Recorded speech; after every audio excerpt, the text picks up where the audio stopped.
जब हम स्कूल के छोटे क्लासेस में पढ़ते थे हमें सिखाया जाता था यूनिटी, ग्रुप में काम करो, सबके साथ बात करो।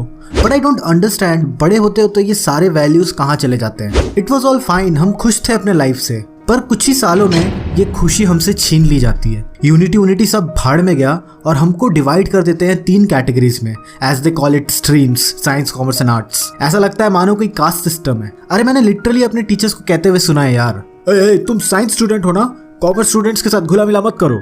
अब देखो प्रॉब्लम टीचर्स में नहीं है, वो भी अपने एजुकेशन सिस्टम से बंधे हुए हैं। अब उसको फॉलो नहीं करेंगे तो उनकी नौकरी चली जाएगी। प्रॉब्लम है जब हमें ऐसे बाउंड्रीज और केजेड इन्वायरमेंट में रखा जाता है तब धीरे धीरे हमारे अंदर भी ये भेदभाव वाली फीलिंग बैठ जाती है और जाने अनजाने में हम भी एक दूसरे को अंडर एस्टिमेट करने लग जाते हैं। पता नहीं लोगों को ये बात क्यों नहीं समझ में आती कि तीनों स्ट्रीम्स की बराबर जरूरत है इस दुनिया को आगे बढ़ने के लिए।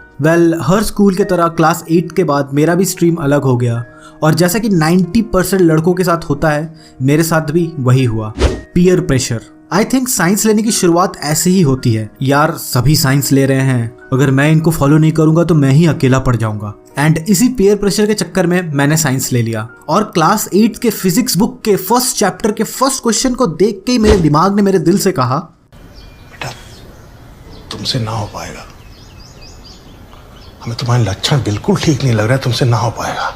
मुझे बचपन से ही ड्राइंग्स बनाने का बहुत शौक था और कहीं ना कहीं मैं एक आर्टिस्ट बनना चाहता था। पर क्लास 8 में जब मैंने इस रियलिटी को फेस किया तो ये सपना जैसे कहीं पे जाके छिप गया एंड मेरे ऊपर फिजिक्स के कॉम्प्लिकेटेड डेरिवेशंस और मैथ्स के बड़े बड़े फॉर्मूलाज थोप दिए गए, which happens with every other science student. कि हम कोई कंप्लेन नहीं कर सकते कि क्यों हमें इतना स्ट्रेस में रखा जा रहा है। मुझे तुम्हारे स्कूल के रूल्स नहीं मालूम, बट मैं मेरे स्कूल के बारे में बताना चाहता हूँ कि साइंस स्टूडेंट्स को कोई भी फंक्शन में अलाउ नहीं करते थे, no extra holidays and even routine से गेम्स पीरियड को भी हटा दिया जाता था। ये लोग दिन ब दिन जैसे रिस्ट्रिक्शंस बढ़ाते जा रहे हैं ना, वो दिन दूर नहीं है जिस दिन ये लोग बोलेंगे कि तुम लोग टॉयलेट में भी मत जाओ। टॉयलेट भी जाओगे तो तुम पढ़ाई से डिस्ट्रैक्ट हो जाओगे। और अभी तक तो मैं सबसे बड़ी प्रॉब्लम पे आया ही नहीं। एज ए साइंस स्टूडेंट तुम्हारे पेरेंट्स की एक्सपेक्टेशंस बहुत बढ़ जाती है। हर पेरेंट चाहता है कि उसका बच्चा साइंटिस्ट बने या इंजीनियर बने, और इवन आफ्टर पूरी कोशिश करने के बाद भी अगर कोई पेरेंट्स की एक्सपेक्टेशंस को मैच नहीं कर पाता तब उसे एज ए लूजर, बेवकूफ, गधा कहा जाता है। जबकि किसी के मार्क्स का उसके इंटेलिजेंट से दूर दूर तक कोई नाता नहीं है। एंड समटाइम्स पेरेंट्स गुस्से में आकर फोन वगैरह ले लेते हैं या फिर बाहर खेलने या घूमने से मना कर देते हैं, which makes them even more sad. अरे यार अगर किसी के मार्क्स कम आए हैं तो उससे जाके बात करो, उससे पूछो कि एग्जैक्टली प्रॉब्लम है क्या। उसके सारे लीजर चीजें छीन लेने से उसके मार्क्स बढ़ नहीं जाएंगे।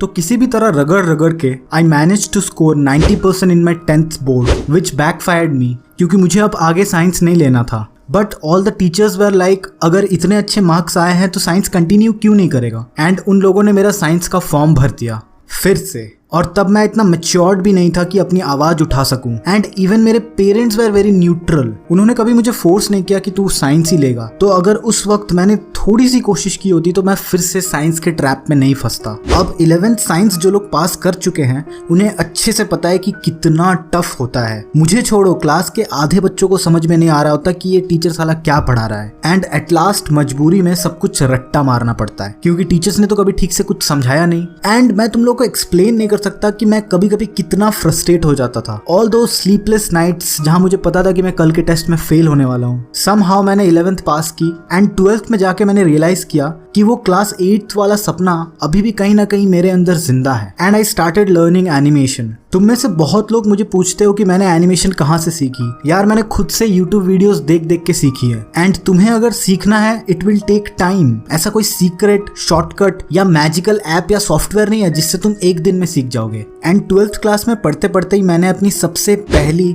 एनिमेशन वीडियो बनाई। तो 12th एग्जाम्स खत्म हुए और फाइनली मैंने ये सोच लिया था कि अब तो साइंस नहीं लेना है। एंड मेरे पेरेंट्स ने भी मेरा पूरा साथ दिया and I took up commerce. Life after 12th has been easier क्योंकि अब मैं कॉलेज के साथ साथ और भी बहुत सारी चीजें कर रहा हूँ। और यार अपना YouTube चैनल तो है ही। देखो तुम्हें इस स्टोरी से ये चीज समझ आ चुकी होगी कि पीयर प्रेशर में कभी नहीं पड़ना चाहिए। अपने आप को पहचानो और ढूंढो कि तुम्हारा असलियत में इंटरेस्ट किस में है। मैं ये नहीं कह रहा कि पढ़ाई इंपॉर्टेंट नहीं है, यार पढ़ाई बहुत इंपॉर्टेंट है, बट ऐसा किसने कह दिया कि अगर तुम अपने पैशन को फॉलो कर रहे हो तो तुमको पढ़ाई छोड़नी पड़ेगी। तुम अपने पढ़ाई और अपने पैशन साइड बाय साइड दोनों को फॉलो कर सकते हो। एंड मैं ये भी नहीं कह रहा कि साइंस बहुत ही बेकार सब्जेक्ट है। अगर तुम्हें पढ़ना पसंद है, मैथ्स करने में मजा आता है, देन इट्स ओके। बट तुम अगर जबरदस्ती किसी के कहने पे साइंस ले रहे हो ना, तो तुम्हें अभी तो समझ नहीं आएगा, लेकिन बाद में आगे जाके पक्का रिग्रेट करोगे। तो यार अंत में मैं बस इतना ही कहना चाहता हूँ कि इस वीडियो को शेयर करो अपने दोस्तों के साथ या किसी के पेरेंट्स के साथ, एंड मुझे कमेंट्स में जरूर बताओ कि तुम बड़े होके क्या बनना चाहते हो। अगर मेरी इस वीडियो से किसी एक की भी मदद हो जाए ना, तो मुझे लगेगा कि चलो यार मेरा ये वीडियो सक्सेसफुल हो गया।